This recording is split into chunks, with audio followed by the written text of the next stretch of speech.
صوبائی اور مسلم league house کے انچارج جناب نثار شاہ صاحب، میرے دائیں جانب محترم جناب سائم خان صاحب، اور ان کے بعد انتہائی بائیں جانب اعظم بیگ صاحب جو ہمارے شاعر بھی ہیں ہمارے اور سینئر رہنما بھی ہیں، تو ان کے ساتھ میں سینیٹر نہال ہاشمی آپ سے بات کرنے چاہ رہا ہوں۔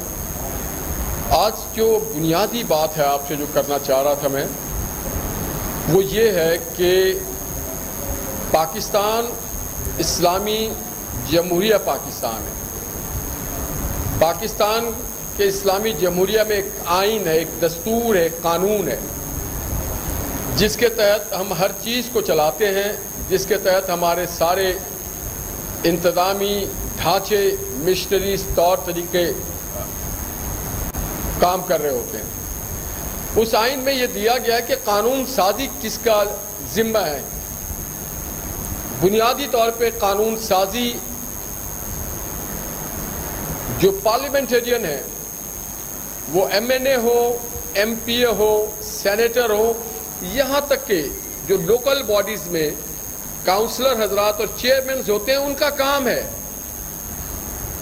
اور قومی اسمبلی اور صوبائی اسمبلی اگر ان ہاؤس نہ ہو تو اس وقت کوئی وجوہات کی بنا پہ اس کا سیشن نہ چل رہا ہو، تو ایسی صورت میں صدر پاکستان آرڈیننس کوئی بہت ہی ہنگامی اور ضروری معاملہ ہو، بہت ہی امپورٹنٹ کام ہو، جس کے وجہ سے رول آف بزنس متاثر ہو رہی ہو، جس کے وجہ سے سرکار کا کام نہ چل رہا ہو، جس کے وجہ سے عوام الناس کو پرابلم ہو رہا ہو، تو فوری طور پہ اس کے حل کے لیے ایک آرڈیننس لایا جاتا ہے، اور اس آرڈیننس کا میعاد یا ڈیوریشن جو ہے وہ فقط 90 دن کا ہوتا ہے، اور 90 دن کے بعد اسے اگر آپ فردر کنٹینیو کرنا چاہتے ہیں تو آپ اس کو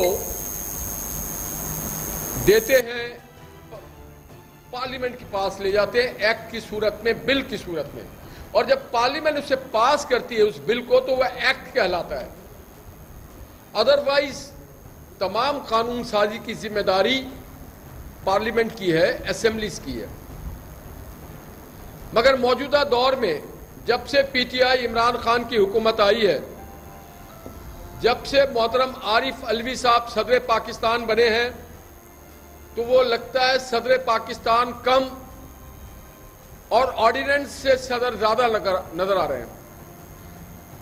کیا پاکستان میں پارلیمنٹ نہیں ہے؟ کیا تحلیل ہو چکی ہے کہ ہر ایشو پہ یا ہر چیز پہ جو سمجھتی ہے گورنمنٹ کہ اس کو لے کے آنا چاہیے، اس پہ ایک آرڈیننس لے آتے، خواہ وہ صحافیوں کے اوپر قدغن لگانا ہو، صحافیوں کو تنگ کرنا ہو، میڈیا کو اپنے زیر اثر لانا ہو، تو وہ پھر لے کے آ جاتے ہیں پاکستان میڈیا ڈیولپمنٹ اتھارٹی کی ایک آرڈیننس۔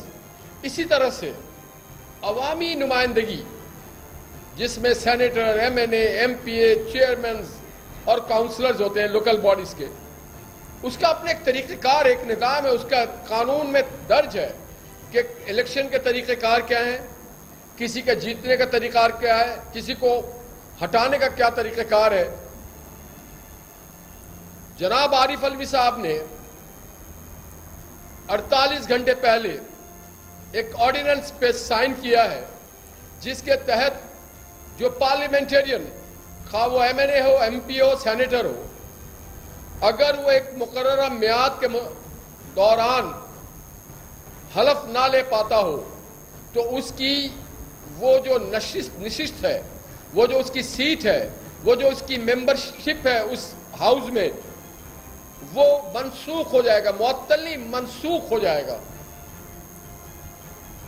تو یہ آرڈیننس بھائی قانون میں بڑا کلیئر دیا ہوا ہے کہ ہٹانے کا طریقہ کیا۔ آپ کو شاید یاد ہو کہ محترمہ کلثوم نواز مرحومہ صاحبہ لاہور کے این اے 120 سے بائی الیکشن جیتی، اور اس کے بعد وہ علیل ہو گئی، اور اتنی شدید علیل ہوئی کہ انہیں علاج کے لیے بیرون ملک جانا پڑا، اور بیرون ملک میں دوران علاجی وہ اللہ کو پیاری ہو گئی۔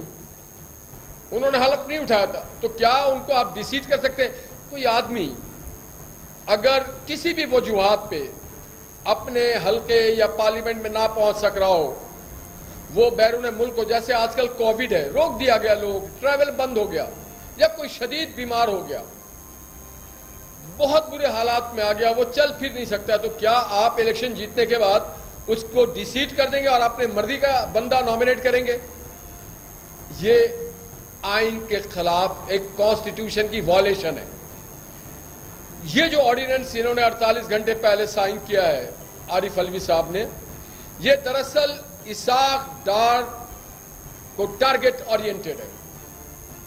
اسحاق ڈار پاکستان کے موجودہ سینٹ کے ممبر ہیں، اسحاق ڈار ماضی میں بھی پاکستان کے سینٹ کے ممبر رہے، اسحاق ڈار نے پاکستان کی کیبنٹ کے ممبر رہے، اسحاق ڈار مسلسل پاکستان کے معیشت کو آگے کی طرف لے کے جاتے رہے۔ اسحاق ڈار کے دور میں پاکستان میں آٹا 35 روپے کا تھا، چینی 55 روپے کی تھی، پیٹرول 60 روپے کا تھا، ڈالر 100 سے اوپر ٹپ نہیں سکا، گھی 140 کا تھا، تیل 100 کے قریب تھا، مرغی 100 روپے کا تھا، مرغی کا گوشت، سبزیاں، دال 100 روپے پہ تھی، صابن آج ڈبل پہ چلا گیا، ڈیجٹ پہ جو اسحاق ڈار کے دور میں تھا۔ اسی طرح سے دوائیاں آج 6 گنا نہیں 12 گنا بڑھا دیا، جو اسحاق ڈار صاحب کے دور میں نہیں بڑھی تھی۔ تو پاکستان کا اگر آپ کہیں پہ کوئز کمپٹیشن کریں اور کہیں کہ سکسیسفل ماڈل پاکستان فائنانس کا، پاکستان کے فائنانس منسٹری کا کوئی ایک بتاؤ، تو وہ ایک ہی نام بنتا ہے، وہ نام ہے محمد اسحاق ڈار، جن کے دور میں پاکستان کی جی ڈی پی 5.8 پہ تھی، جن کے دور میں پاکستان دنیا کے 20 ابھرتے ہوئے بڑے معیشت میں آ رہا تھا، جن کے دور میں 2030 میں پوری دنیا نے یہ کہا تھا کہ Pakistan is the growing and fastest economy, اور G20 میں آ جائے گا وہ 2030 تک۔ اس اسحاق ڈار کو ہٹا کر پہلے اس پہ جبر کیا گیا، ان کے بینک اکاؤنٹ سیز کیے گئے، ان کے خلاف گھناؤنی قسم کی میڈیا مہم چلائی گئی، ان کے گھر کو بغیر کسی قانونی چارہ جوئی کے قبضہ کیا۔ کیا فرق رہتا ہے ایک قبضہ مافیا میں اور ایک ریاست کے اداروں میں اور ایک حکومت میں؟ اس حکومت میں اسحاق ڈار کے مکان پہ قبضہ کیا گیا، جیسے غنڈے بدماش قبضہ کرتے ہیں، اور پھر ان کو عدالت کا سہارا لینا پڑا، آئین اور قانون کے سہارے کے تحت پھر انہیں ان کا مکان واپس ملا، پھر ان پہ جعلی دستاویز کے ساتھ کیس کیا گیا، بالکل فیک ڈاکومنٹ کے ساتھ، اور ان کو مجبور کیا گیا کہ وہ پاکستان سے انہیں جلا وطن کیا گیا۔ اور آج اس کے صرف جلا وطن نہیں کیا، وہ ٹریول کیسے کریں اسحاق ڈار، یہ بتائیں پہلے مجھے۔ اسحاق ڈار کے پاسپورٹ کو آپ نے ختم کر دیا۔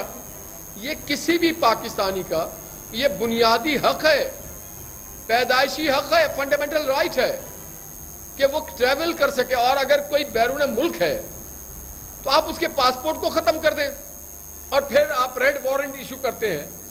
انٹرپول اس ریڈ وارنٹ کے لیے آپ کے درخواست کو پھاڑ دیتا ہے، اور آپ اسحاق ڈار کے انتقاماً پاسپورٹ کو آپ کینسل کر دیتے ہیں۔ میں یہ مطالبہ کرتا ہوں کہ اسحاق ڈار کے پاسپورٹ کو ریویو کیا جائے، اسے دوبارہ پاسپورٹ واپس کیا جائے۔ اور دوسرا، اسحاق ڈار کو ہٹا کے آپ کس کو لانا چاہتے ہیں؟ شوکت ترین کو، ان کو سینیٹر بنا کر کے آپ پاکستان کے معیشت کا بیڑا غرق ہو گیا ہے۔